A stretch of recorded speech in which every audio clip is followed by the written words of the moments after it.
Muito bem.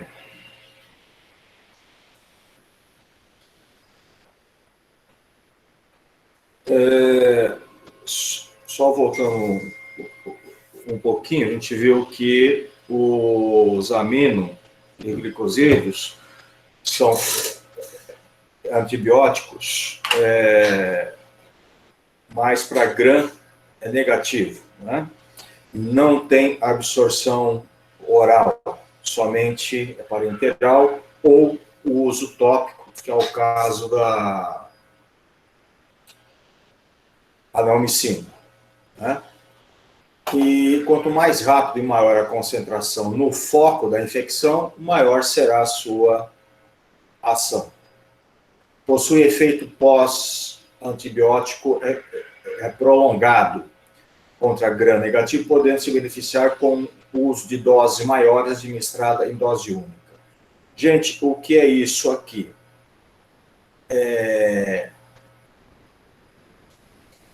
Esses fármacos, eles penetram muito dentro da bactéria e, com isso, a ação dele se estende por muito mais tempo, além de sua meia-vida.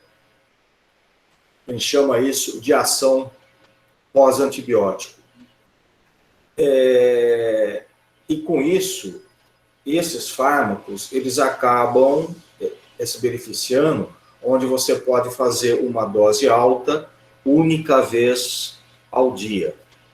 Vamos supor, se for para administrar 60 miligramas a cada 8 horas, você pode fazer 180 miligramas uma vez ao dia, como dose única. Então, pode ser feito isso com esses fármacos, tá? Com o amino glicosídeo. E isso daí também vai influenciar na nefrotoxicidade, que depois a gente vai estar falando sobre isso. Eles atravessam mal as membranas biológicas, menos as células do túbulo renal proximal, que possui um mecanismo de transporte, onde concentra esses antibióticos em seu interior. Então, veja, esses aminoglicosídeos, eles provocam nefrotoxicidade. Nas células, o tubo proximal tem um sistema de transporte que capta esse antibiótico e joga ele para dentro da célula. E aí vai provocar a toxicidade dessa célula. Daqui a pouco eu te vai explicar como isso acontece. Então, é um sistema próprio de captação. E isso daqui que leva à nefrotoxicidade. Não alcançam concentrações efetivas o líquor e nem na próstata. Atingem concentrações terapêuticas no fígado, baço, pulmão, rim, linfa, líquido sinovial e bile.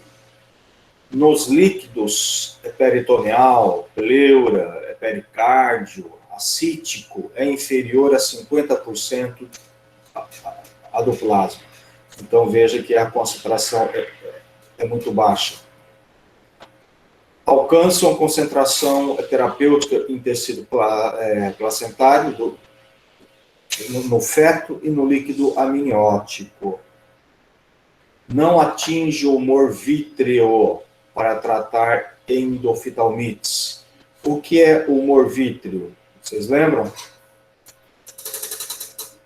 Humor vítreo. O que é o humor vítreo? Dentro dos olhos. Hã? É o líquido dentro dos olhos. Existem dois líquidos dentro dos olhos, o humor aquoso e o humor vítreo. O aquoso é que está à frente do cristalino e o vítreo que está atrás, em contato com a retina. Tá? Alta afinidade pelo tecido cortical, renal, atingindo concentração de 10 a 50 vezes maiores do que o sangue, veja. aqui que vai gerar a nefrotoxicidade. Ligação insignificante às proteínas plasmáticas, meia-vida plasmática em torno de 2 a 3 horas, entretanto, difunde-se na linfa e entra no perilinfático do ouvido interno, mantendo uma vida média no labirinto de 11 a 12 horas. Aqui é que nós vamos ter também uma outra toxicidade, que é a ototoxicidade. Tá? A gente vai estar falando depois, né, dessa ototoxicidade.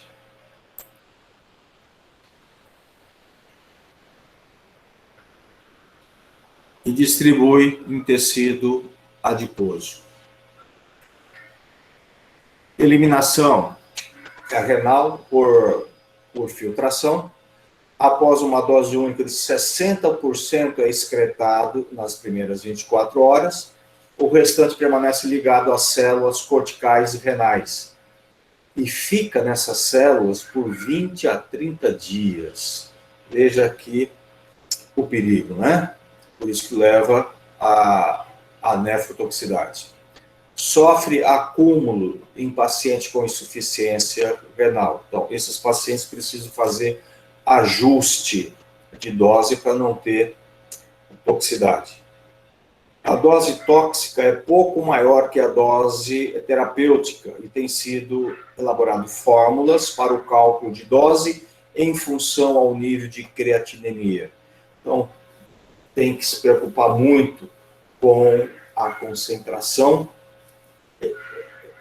desse fármaco no sangue, né, para não gerar a toxicidade.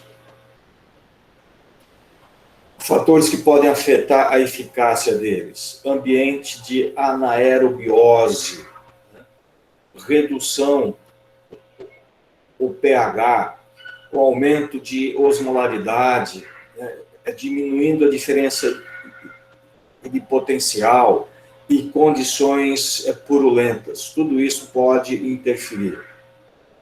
Não atuam no interior de células. Então, dentro de nossas células, ele não age, ele não chega.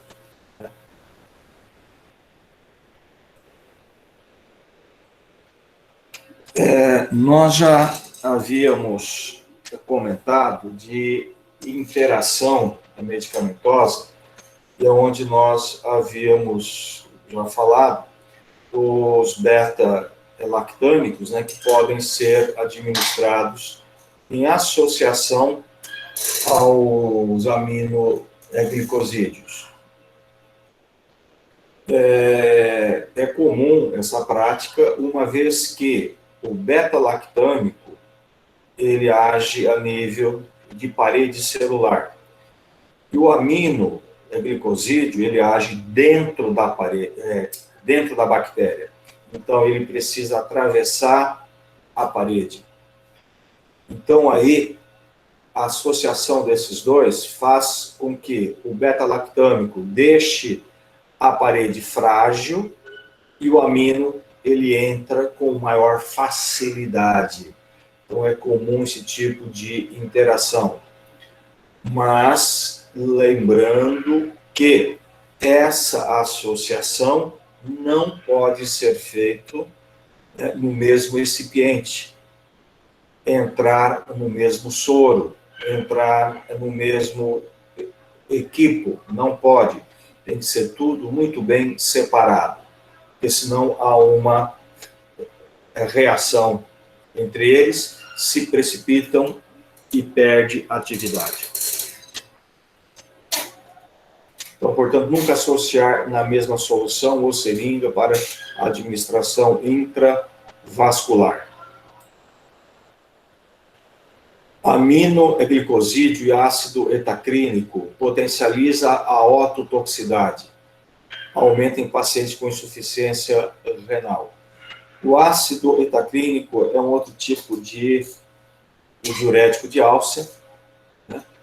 E os diuréticos de alça, gente, eles também podem provocar ototoxicidade. Esses diuréticos de alça, eles bloqueiam a bomba na alça de Henle, que é uma bomba que faz a reabsorção de sódio, de potássio e 2-cloro. Só que existe essa mesma bomba a nível de ouvido médio. Então, eles também podem bloquear a bomba do ouvido, e isso dá uma alteração hidroeletrolítica. Isso aí, então, vai potencializar a ação ototóxica do antibiótico. A neomicina oral. Bom, oral a gente não usa mais, tá? Não tem mais a neomicina oral. Os aminoglicosídeos em altas doses ou por intravascular rápida podem causar paralisia neuromuscular ou em doses normais em pacientes que receberam agentes curarizantes e magnésio ou em portadores de miastenia graves. Então, veja bem, os aminoglicosídeos, eles podem provocar neurotoxicidade.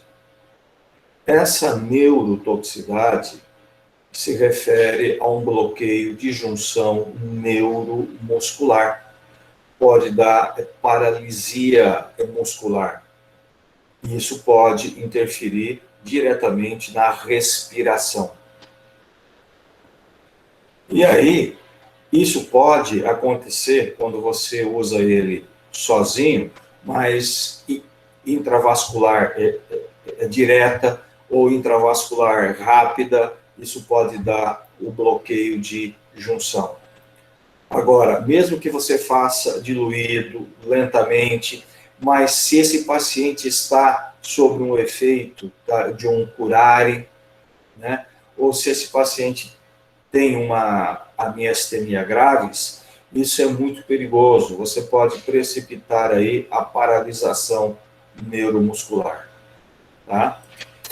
E esse bloqueio neuromuscular, ele é revertido com a administração de sais de cálcio direto na veia. Então, para reverter essa paralisação, essa neurotoxicidade, tem que ser administrado os sais de cálcio. Ok?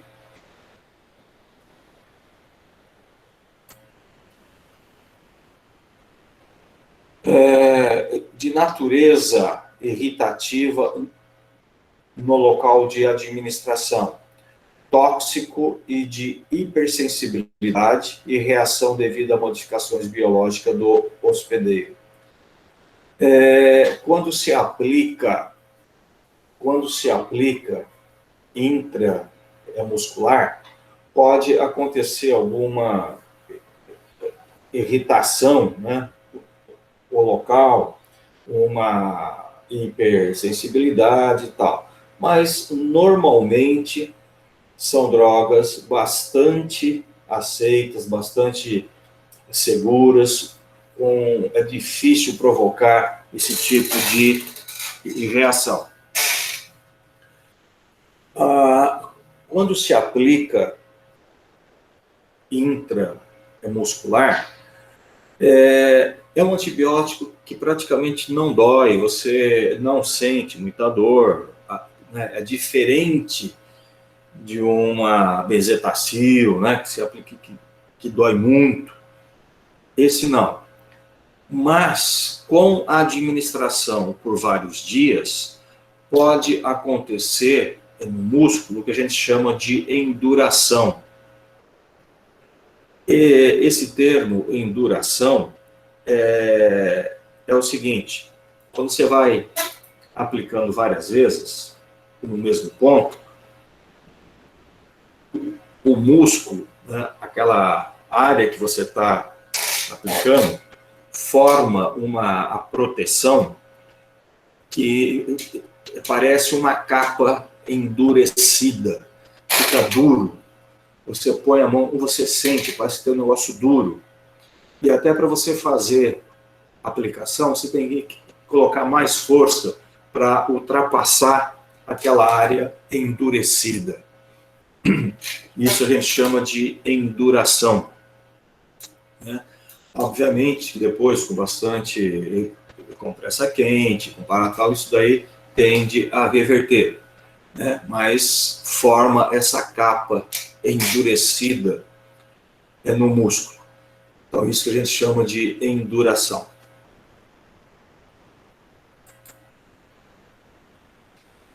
Injeção rápida ou direta na veia pode provocar intoxicação aguda com bloqueio neuromuscular e risco de paralisia respiratória aguda e depressão da atividade miocárdica.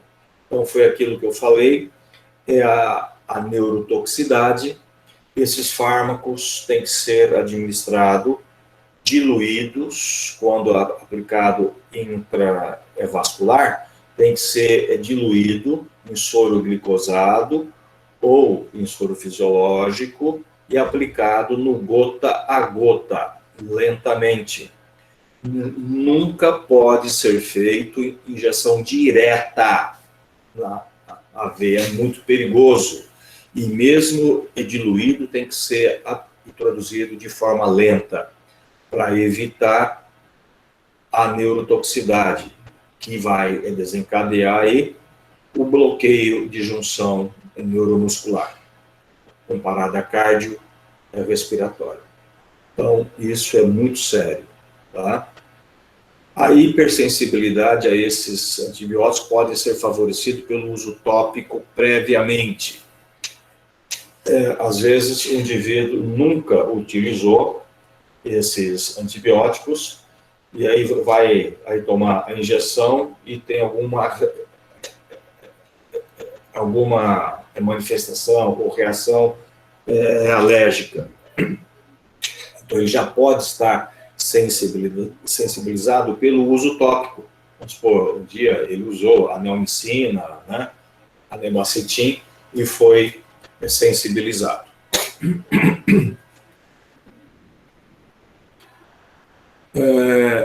O uso prolongado pode suceder o surgimento de superinfecções intestinais ou sistêmicas. Então, isso também tem que tomar muito cuidado, né, com o uso frequente dele para evitar aí o surgimento dessas infecções. O principal efeito adverso está relacionado com a sua toxicidade, que se manifesta por ototoxicidade, neurotoxicidade e nefrotoxicidade. Então, essas três toxicidades que a gente se preocupa mais.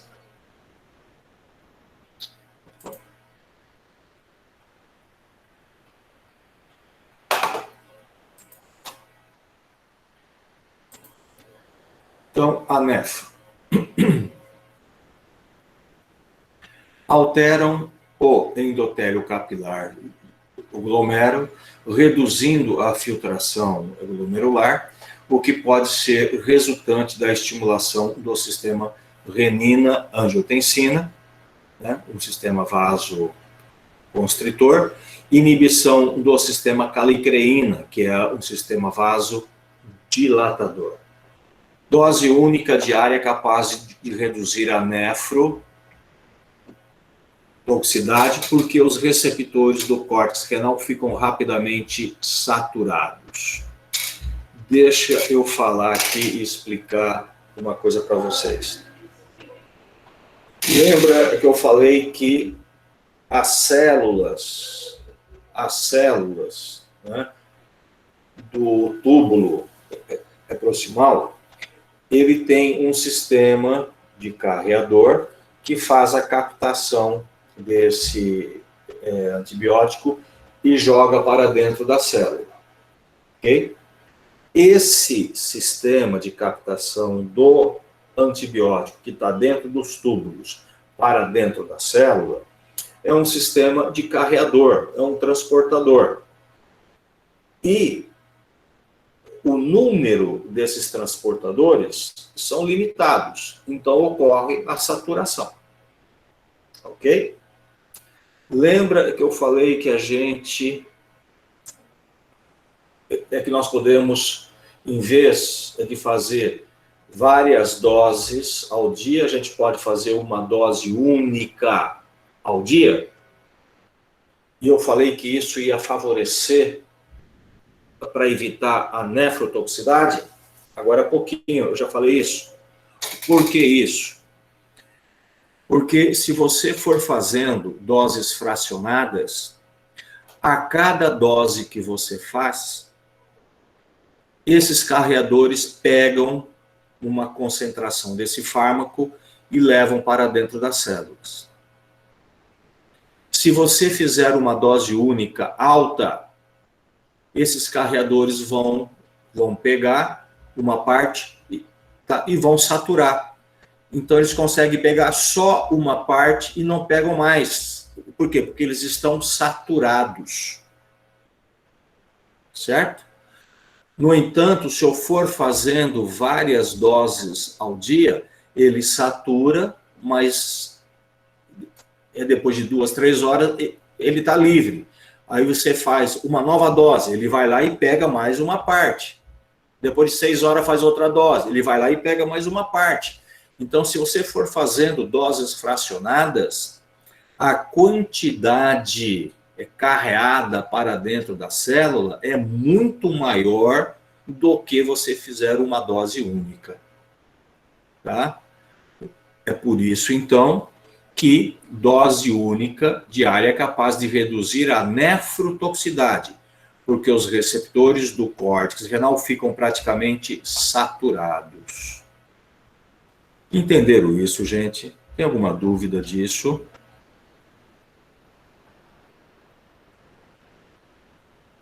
Deu para entender bem, prof. Beleza. Então, a OTO depende da dose, da idade, uso concomitante ou prévio de outras drogas que podem agravar a toxicidade. Então, esses fármacos, quando são utilizados, precisa avaliar muito bem outros fármacos que esse paciente esteja utilizando. Se esses outros fármacos também forem nefrotóxicos, então precisa tomar um certo cuidado com isso.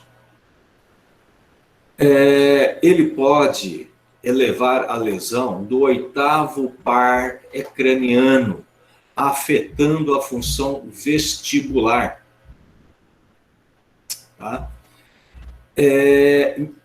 Aqui está menos grave, ou a função auditiva, ambas irreversíveis.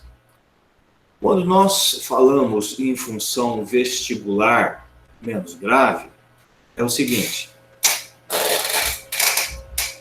esse paciente, quando ele tem essa ação, essa lesão do 8º par craniano, que afeta o sistema vestibular, ele começa a ficar tipo com labirintite, né? Ele perde o seu ponto de equilíbrio e tal. Só que isso daí acaba sendo compensado por outros sistemas sensitivos e acaba encontrando um ponto de equilíbrio. Por isso que a gente fala que menos grave, né? Agora, a função auditiva, tá? É mais grave, porque não tem como você reverter e nem como você compensar. Causou dano auditivo, causou, e você vai perder a audição, né? A lesão auditiva pode manifestar-se inicialmente por zumbido e sensação de pressão no ouvido. Gente, isso é um alerta, tá? É um alerta. Às vezes as pessoas falam, eu estou com um zumbido, não sei o quê, né? Isso pode ser um sinal, gente. Precisa procurar um médico, vai no otorrino, faz o exame, porque o zumbido pode ser um sinal inicial de toxicidade auditiva. E aí você pode vir a perder a audição, né? O zumbido, ou você com aquela pressão, né? Parece que tá entupido, tá? Isso pode ser um sinal de lesão. E se você não tomar as devidas providências, um tratamento inicial, ver o que você está usando, evitar, você pode evoluir para uma lesão irreversível.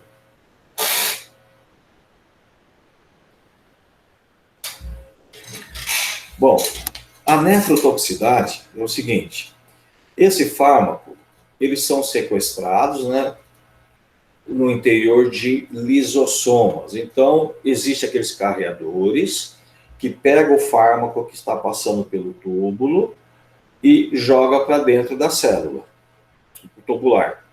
Dentro da célula, ele vai para dentro de lisossomas, tá? Com pH 5 a 6, o que favorece a ligação com fosfolipídios e acaba inibindo as fosfolipases lisossomais, provocando uma fosfolipidose com liberação de hidrolases ácidas lisossomais.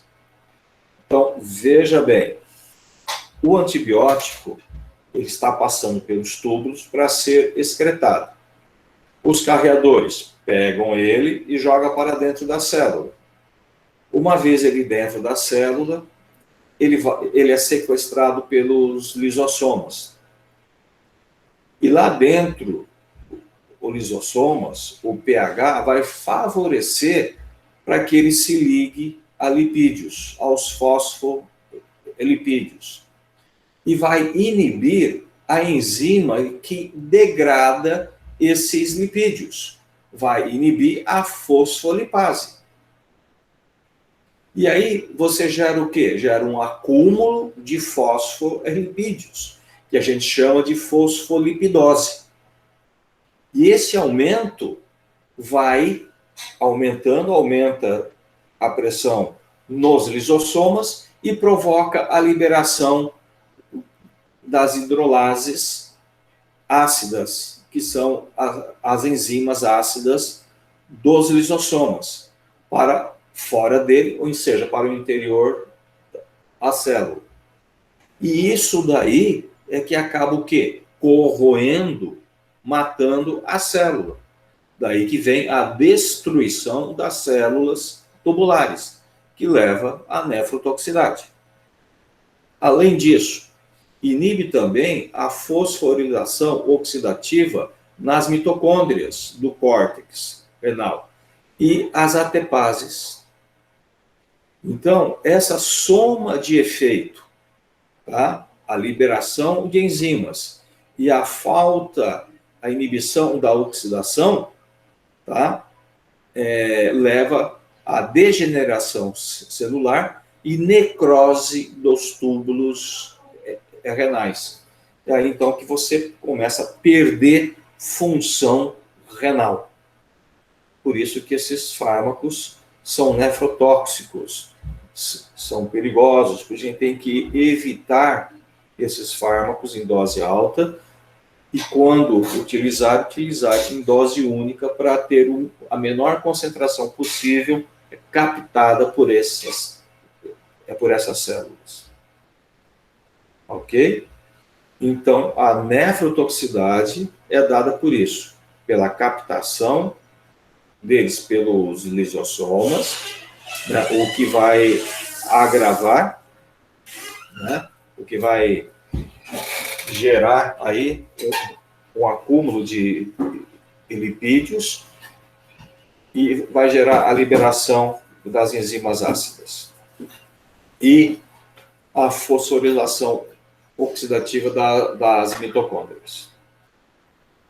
Tudo bem? Só um minutinho, gente.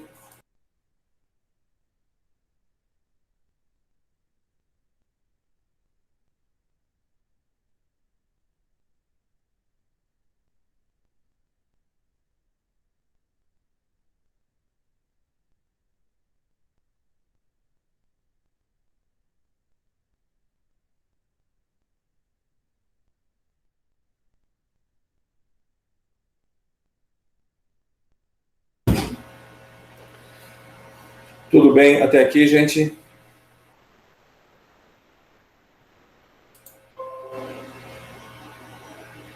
Nefrotoxicidade, tá tudo ok?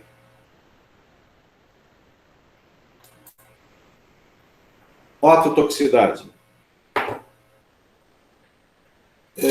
Como nós já comentamos, o antibiótico ele penetra e sai na endolinfa e perilinfa bem lentamente. Ele penetra, depois ele vai saindo muito lentamente. E ele acaba se ligando ao bifosfato de fosfatidilinositol. E isso aqui faz, né, com que ele fique mais tempo lá dentro do ouvido e acabe também inibindo a ATPase reguladora de sódio e potássio celular.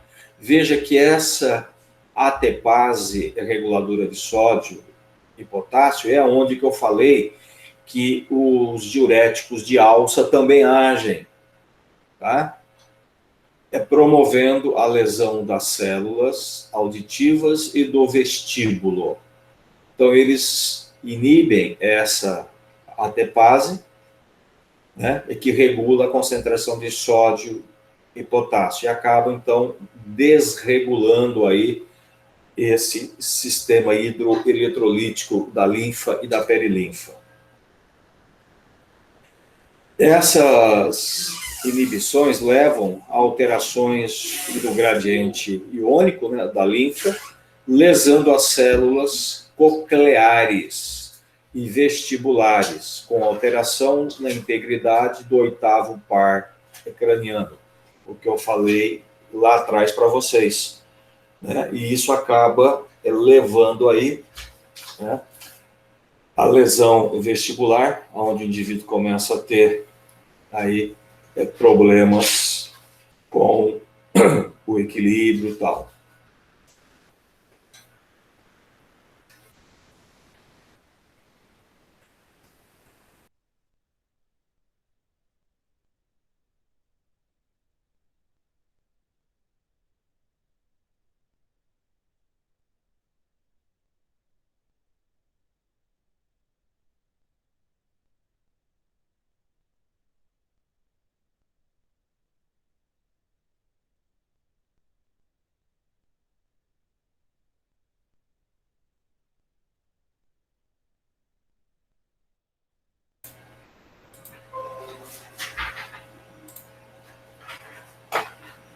Muito bem.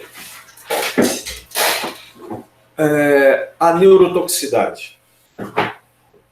Então, a neuro, que a gente já comentou, né? Há um bloqueio da atividade neuromuscular, incluindo a liberação pré-sináptica da acetilcolina e a depressão da placa mioneural. Interfere com a ação do cálcio no neuroreceptor. Então, a junção neuromuscular vai acabar sendo afetada, né, pela liberação do mediador, acetilcolina, e vai interferir na ligação do cálcio para ter a contração, o que acaba levando aí ao bloqueio. Isso é muito sério quando se trata de bloqueio, né, respiratório e cardíaco. Esse efeito de inibição da placa é muito semelhante aos curares. Vocês lembram dos curares? Nós já falamos deles. Que leva à paralisação neuromuscular, né? Esse efeito é reversível pela administração de cálcio intravascular, né? Potência bloqueadora. Metilmicina, gentamicina. Veja, gente, a gentamicina é a segunda mais potente em relação a provocar o bloqueio muscular. E a gentamicina é um dos fármacos mais utilizados dessa classe, tá? A gente usa muito ela, a gentamicina. Uma outra coisa, gente, eu não sei se eu falei para vocês, eu falei que essa neurotoxicidade pode acontecer quando você usa o amino direto na veia, ou quando você faz a aplicação rápida, né, mesmo que diluída. Mas tem uma coisinha também que a gente precisa ficar atento. A nefrotoxicidade também pode acontecer quando você faz aplicação intramuscular. Você faz a aplicação intramuscular e o paciente, logo após a aplicação, vai para algum tipo de atividade física. Isso pode ser extremamente perigoso. Por que perigoso? Porque na atividade física você vai aumentar a circulação para o músculo. E aumentando a circulação, o músculo, você vai aumentar o quê? A absorção desse medicamento, desse antibiótico. E a concentração aumentada rápida na circulação pode gerar o bloqueio de junção neuromuscular. Ok? Então, após a aplicação intramuscular, também não deve ir para a atividade física. Tudo bem, gente?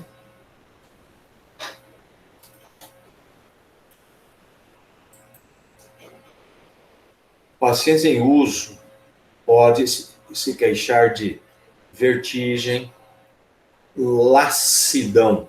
Alguém sabe o que é lassidão?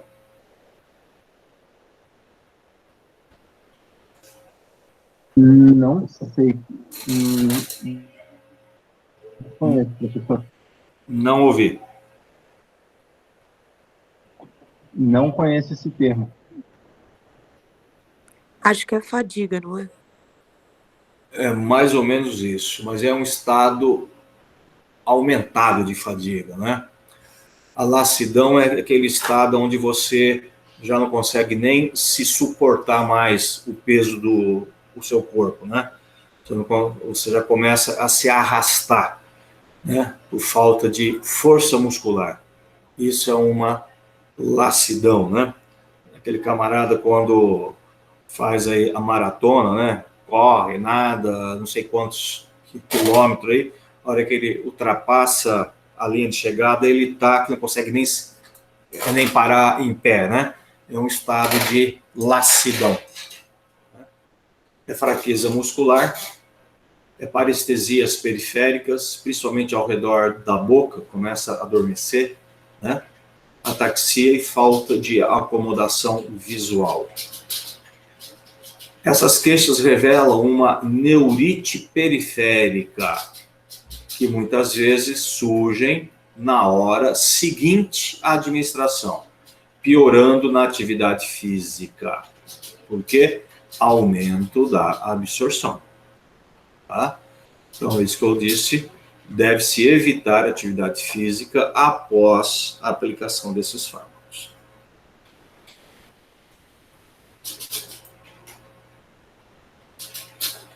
A ação dos aminos, inibindo a ação do cálcio no receptor de membrana, é responsável pelo efeito inotrópico negativo direto, causando a depressão da contração miocárdica.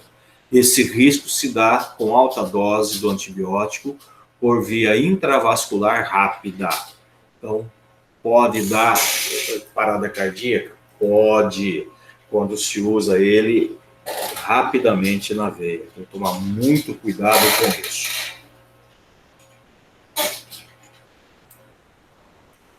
A administração intratecal ou intraventricular provoca ação tóxica direto sobre o SNC, resultando em convulsões, insuficiência respiratória, distúrbios à temperatura, pulso, coma e morte.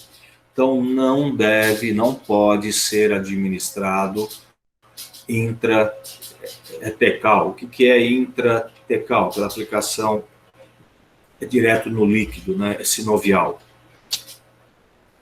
Sinovial? Não, no líquido cefalo-raquidiano.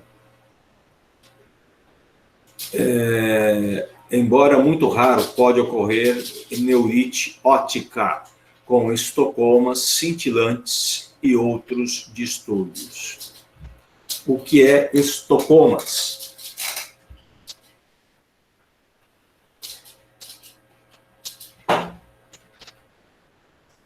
Estocomas. Também não sei o que são, professor. Estocomas é quando você começa a ver aquele monte de pintinho, de manchinhas, os pontinhos, brilhante na visão, né? Aqueles pontinhos que às vezes parece preto, às vezes parece brilhante. É tipo ver aquelas estrelinhas, né? Isso é estocomas, tá? Então, isso é resultado também de uma neurite provocada pelos aminoglicosídeos. Ok?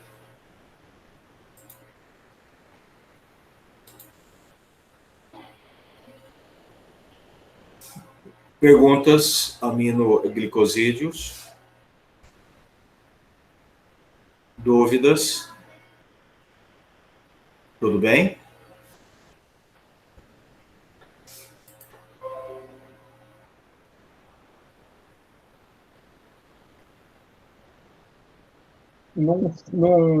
Não é igual aqueles borrões que nem tem astigmatismo, não, né? Não, são pontinhos que brilham.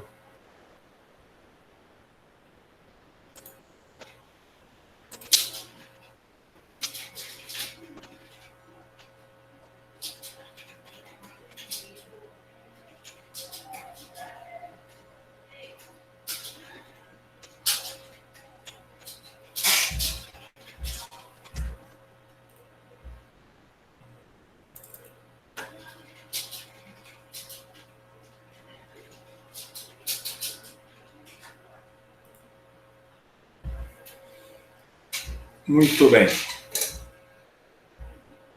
Uma outra classe de antibióticos que já foi bastante utilizada na clínica, muito. Hoje nem tanto, hoje a gente usa pouco, mas ainda usa. São as drogas antifólicas. Aqui só um histórico tal, né? Foi descoberto por acaso o Protonzil, que é um profármaco. Isso é só histórico. Foi descoberto que através o Protonzil, que era um corante, ele sofrendo uma metabolização, dá origem a uma substância, a sulfanilamida, e tinha a ação bactericida, não, bacterostática. Essa classe tem um amplo espectro, né? As bactérias gram-positivas, gram-negativas, tem ação sobre alguns fungos e protozoários. Como agem?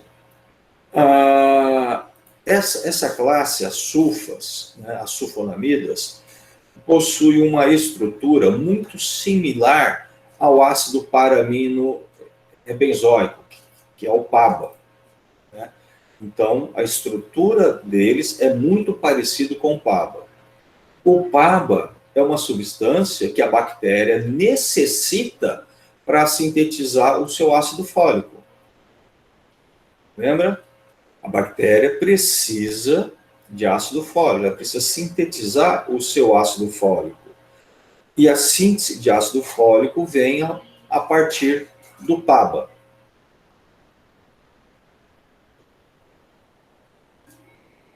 Ok?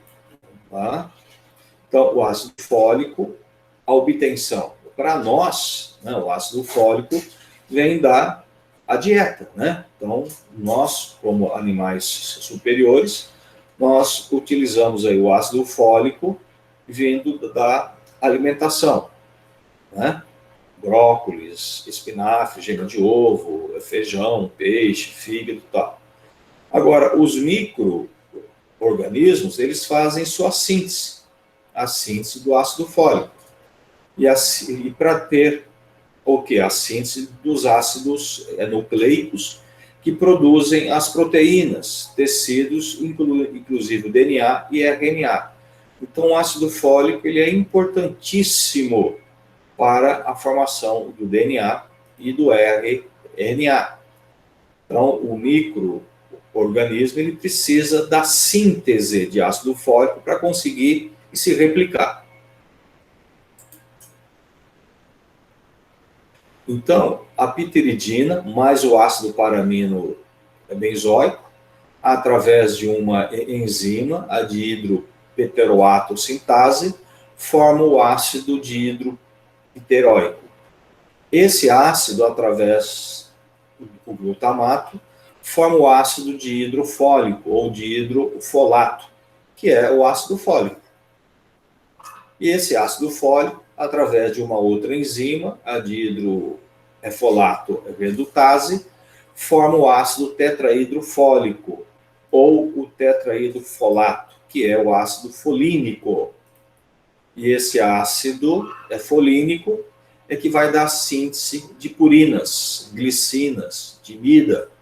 E aí que você tem a formação do DNA, RNA e proteínas. Então, veja, é assim que ocorre a síntese, assim que ocorre a formação do ácido fólico, que é essencial para as bactérias, a partir do PABA, tá? Do ácido paramino benzoico. E as sulfas são muito semelhantes, né, a esse PABA.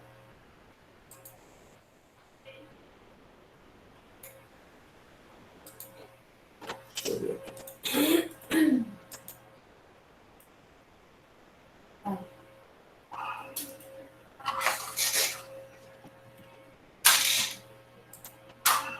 Só um minutinho.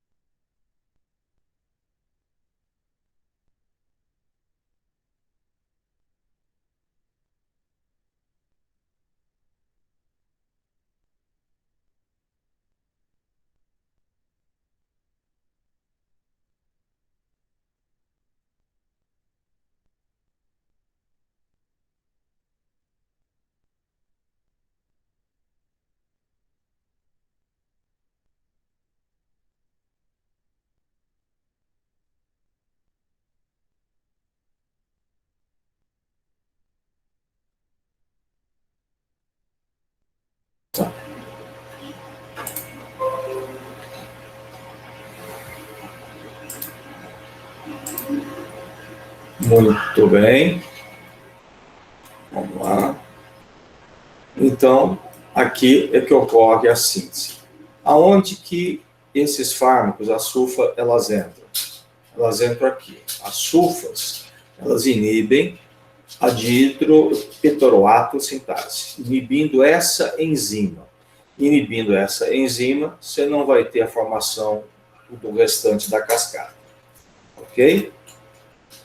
Então, as sulfas, elas bloqueiam a síntese do ácido fólico pela bactéria por inibir competitivamente a incorporação do PABA, né, inibe a enzima dihidropteroato sintetase, impedindo a síntese do ácido fólico pela a bactéria, impedindo a síntese bacteriana de purinas, pirimidinas e alguns aminoácidos. E aí, com isso, a bactéria não terá condições de crescimento, de multiplicação. Então, esses fármacos são bacteriostáticos. tá? Impedem o crescimento, a multiplicação bacteriana.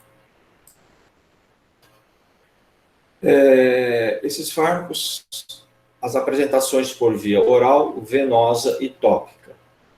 A absorção. Nós temos as de curta e média ação, que são absorvidas rapidamente na porção superior do trato gastrointestinal após a administração oral. Metabolização hepática e excreção renal.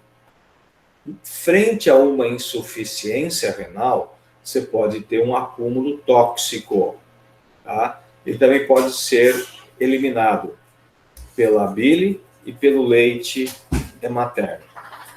Observação, atravessa a placenta. Esses fármacos atravessam a placenta.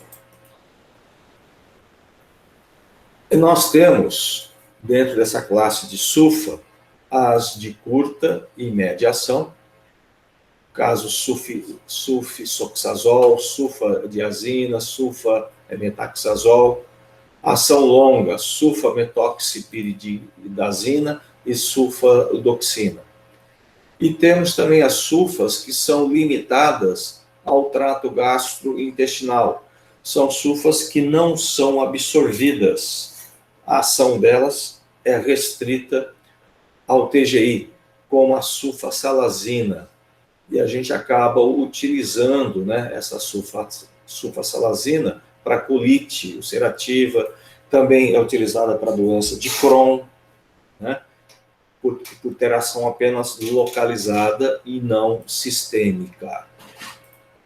E temos a sulfa tópica, como acetato de mafedina, sulfadiazina tópica e sulfadiazina de prata, que são utilizados em algumas ocasiões especiais. Então, aqui só para a gente ter uma noção, veja que nós temos a ação prolongada, como a sulfadoxina, olha só, de 100 a 230 horas, é muita coisa, tá? A que nós utilizamos mais, né, bastante, é a sulfa-metaxazol, que tem aí uma meia-vida de aproximadamente 11 horas.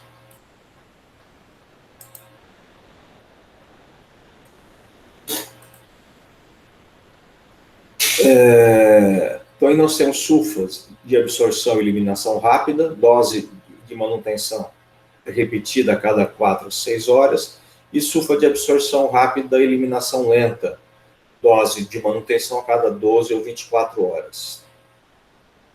Ou até a cada semana, no caso daquela uma que dura de 100 a 230 horas. As sulfas se distribuem amplamente, havendo altas concentrações em saliva, leite materno, tecido prostático, líquido seminal, tecido pulmonar inflamado e bile. Na próstata, concentra-se 2 a 3 vezes mais que no plasma. Então, veja que tem uma boa concentração a nível de próstata. Então, para infecções urinárias, essas coisas. As principais indicações clínicas. Gente, isso é apenas para vocês terem a noção, né? Ninguém vai se preocupar em decorar isso daqui, tá? Mas a sulfa é bastante usada hoje em profilaxias em pacientes HIV, né, para evitar a proliferação de infecções e tal. Melioidose, né, rara infecções causadas por pseudomonas, brucelose, toxoplasmose, e aí vai alguns tipos, né, de infecções. Efeitos adversos: náuseas, vômitos, diarreia, anorexia, sensação de boca amarga e outros distúrbios da esfera digestiva. 1 a 2% das sulfas de ação rápida. As sulfas mais primitivas podem provocar um dano renal, depósito de cristais, chamado de cristalúria, processo obstrutivo, gerar a formação de cristais, né? E aí gera obstrução renal. Rush, febre, icterícia, lúpus induzido por droga, são citações, tá? Citações que pode ocorrer. Fotossensibilidade. A nível de SMC, é muito raro, mas pode acontecer em doses altas. Encefalopatias, psicose, mas isso é muito raro. Hepatite e pancreatite também é raro. Alterações hematológicas, anemia, agranulocitose, trombocitopenia e leucopenia. Também pode acontecer utilizando essas drogas. As alterações observadas mais frequentes são as manifestações na esfera dermatológica, hipersensibilidade à droga. Olha só, uma reação alérgica à sulfa, tá? O que aconteceu aqui com esse paciente, tá? Pode acontecer em 2 a 3% dos pacientes. Toxicidade teratogênica, tá? A sulfa é teratogênica em animais. Pode promover o que a gente chama de kernicterus. O kernicterus pode ocorrer, portanto, só deve ser utilizado em situações de elevado benefício, associação. O que seria esse kernicterus? O kernicterus, tá, é um acúmulo de bilirrubina a nível de tecido nervoso. Ó, acúmulo de bilirrubina em tecido nervoso.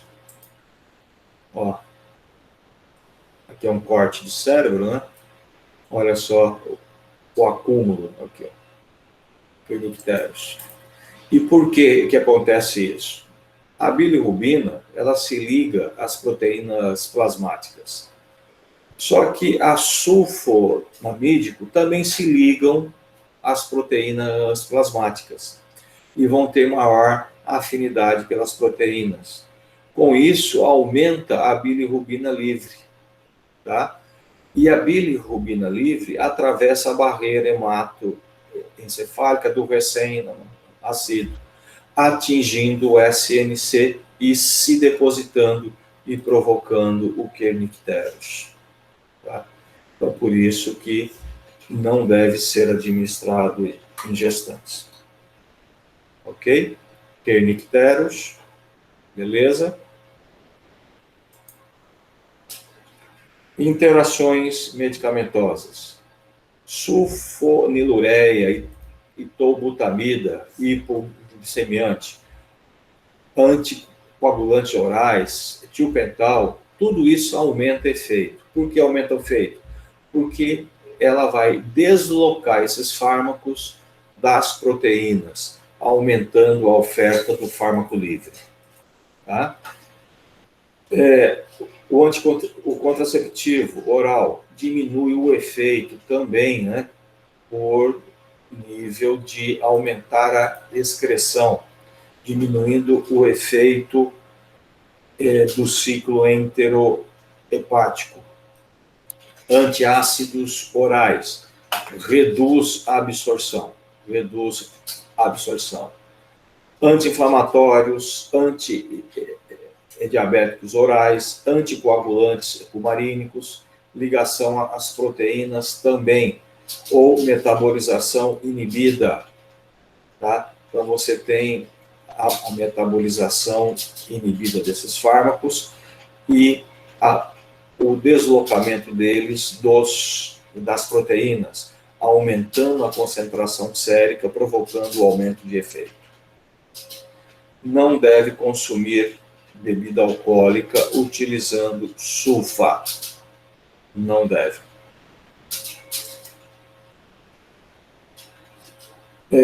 A resistência. mutação genética resultando em superprodução do PABA, ou alteração da estrutura da enzima, que passa a ter baixa afinidade com as sulfonamidas. Então, é um tipo, né, de defesa que a bactéria faz, gerando aqui a resistência. Superprodução de PABA tem sido implicada com a resistência da Neisseria e de Staphylo aureus. Enzima alterada por ter sido encontrada na Escherichia coli. Resistência cruzada entre sulfa é muito comum entre elas. Muito bem. Resistência bacteriana adquirida. A partir de 1968, veja que já faz alguns aninhos, né? O trimetropin, que é uma outra substância, passou a ser usada como potencializador das sulfas. Uma década depois, em 78, a combinação de sulfametaxazol e trimetropin foi introduzida na prática clínica e ganhou lugar na quimioterapia de muitas doenças infecciosas. E essa combinação aqui é que a gente usa até hoje, gente. A gente usa essa combinação de sulfa, né? O sulfa é metaxazol e o trimetropin. A gente usa até hoje.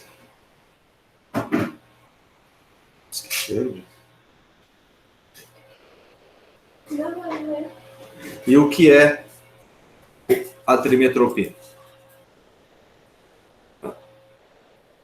Puxa, eu queria mostrar a trimetropina. Aqui. A trimetropina. Lembra que a sulfa, ela age aqui, não é? Tá? Só que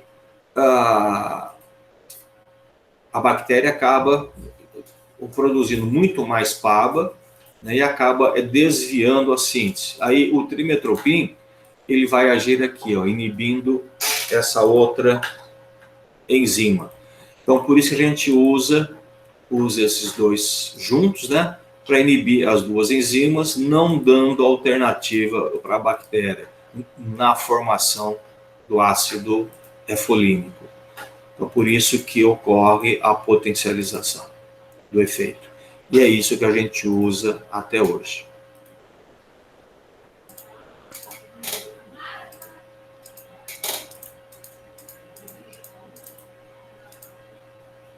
Ok?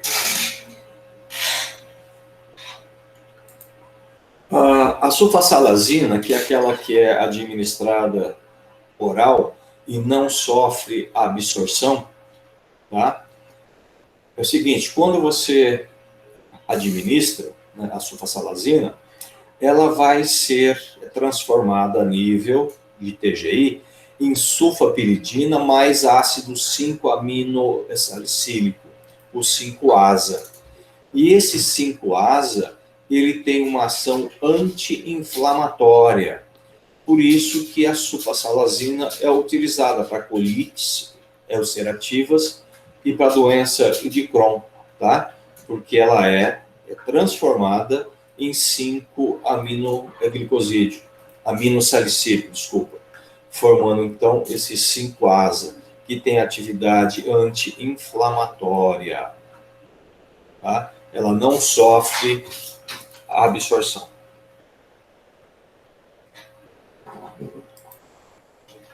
A sulfadiazina argêntica tem um efeito bactericida, tá? Devido aos íons prata. É a sulfadiazina de prata, né?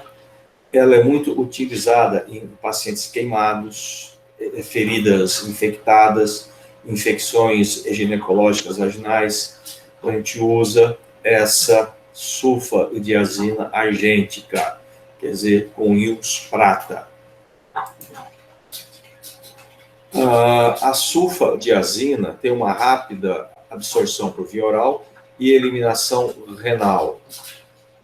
São as sulfas mais ativas contra toxoplasmose gondii, a sulfadiazina mais pirimetamina, né? Então, se usa muito em pacientes com AIDS e é utilizado para evitar as recaídas das toxoplasmoses, tá? Então, a sulfadiazina é utilizado aí para o tratamento da toxoplasmose. A sulfa de ação ultra prolongada, sulfodoxina, mantém níveis terapêuticos até por 7 dias. É para tratamento de longa duração.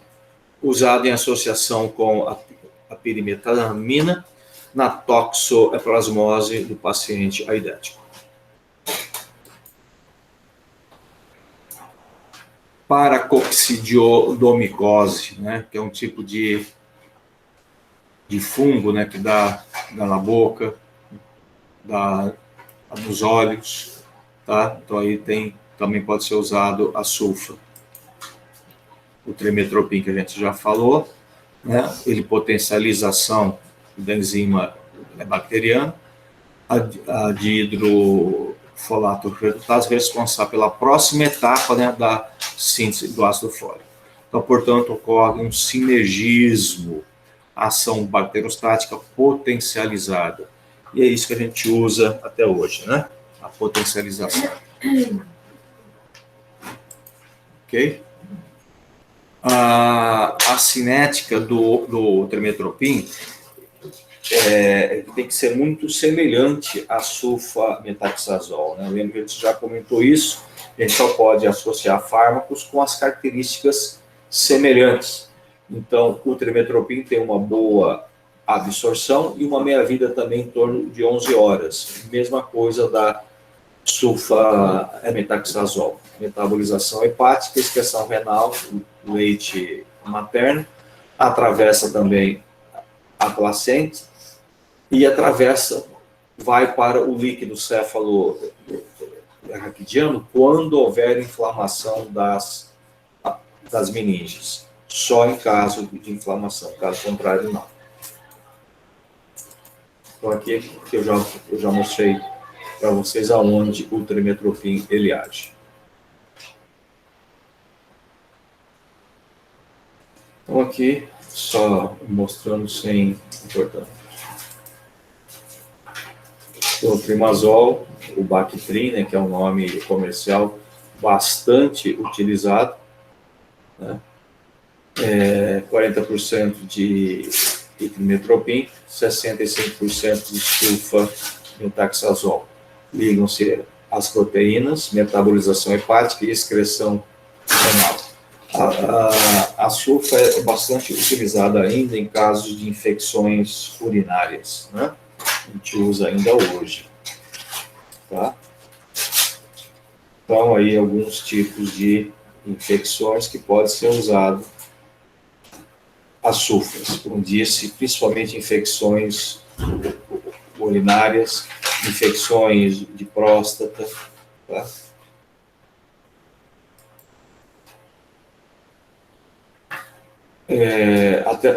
A teratogênese, né? A gente falou que o perigoso é o Chelicteros, né? Tem que ser evitado. Tem a teratogênese em animais. A gestante utilizada somente em situações de elevado benefício, associação, né? Exceto em paciente HIV, erupções cutâneas, distúrbios do SLC, discrasia, hiperpotassemia em altas doses. Pode acontecer raros, mas em paciente com HIV pode acontecer mais. Esse tipo de efeitos. A resistência, é uma coisa que a gente já falou, a mutação genética resultando em superprodução de hidrofolato redutase, ou alteração da estrutura da enzima, que passa a ter baixa afinidade com a trimetropina. Então, também tem resistência hoje a essa combinação. Ok? Então, a incidência de resistência bacteriana, a associação é menor do que a observada quando cada fármaco é utilizado individualmente. Beleza? Beleza. Zé Fini. Perguntas?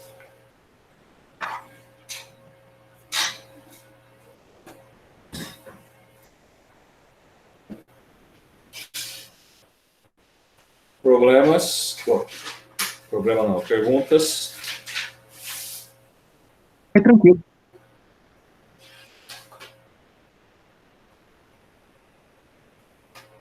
Professor, Sim? não é sobre a matéria, mas alguns alunos eles notaram que no Moodle, a aula, se eu não me engano, do dia 26/4, acho que não foi postada a gravação. 26/4. Deixa eu anotar aqui. Eu vou verificar, tá? Tá bom, professor, obrigado.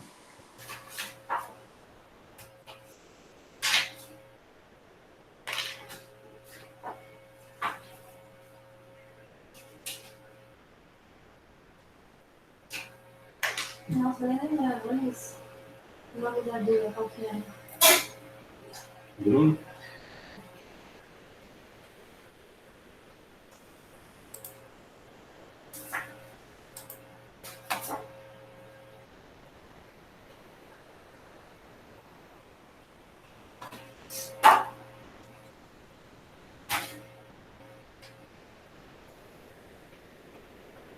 Muito bem.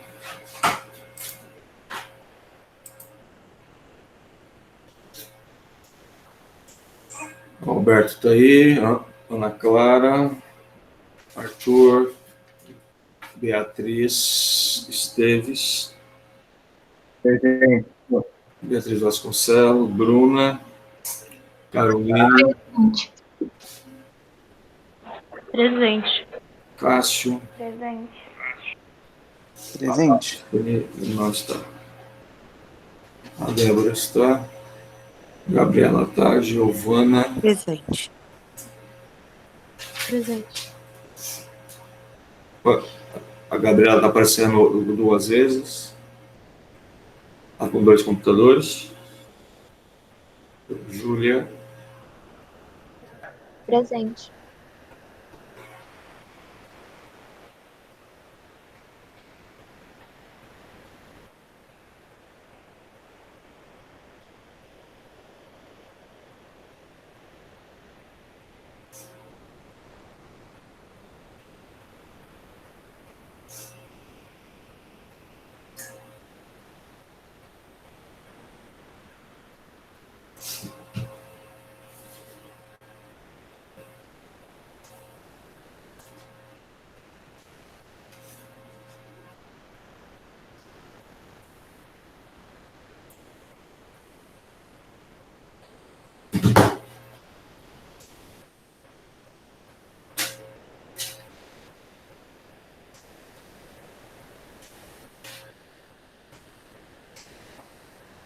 Ok, gente.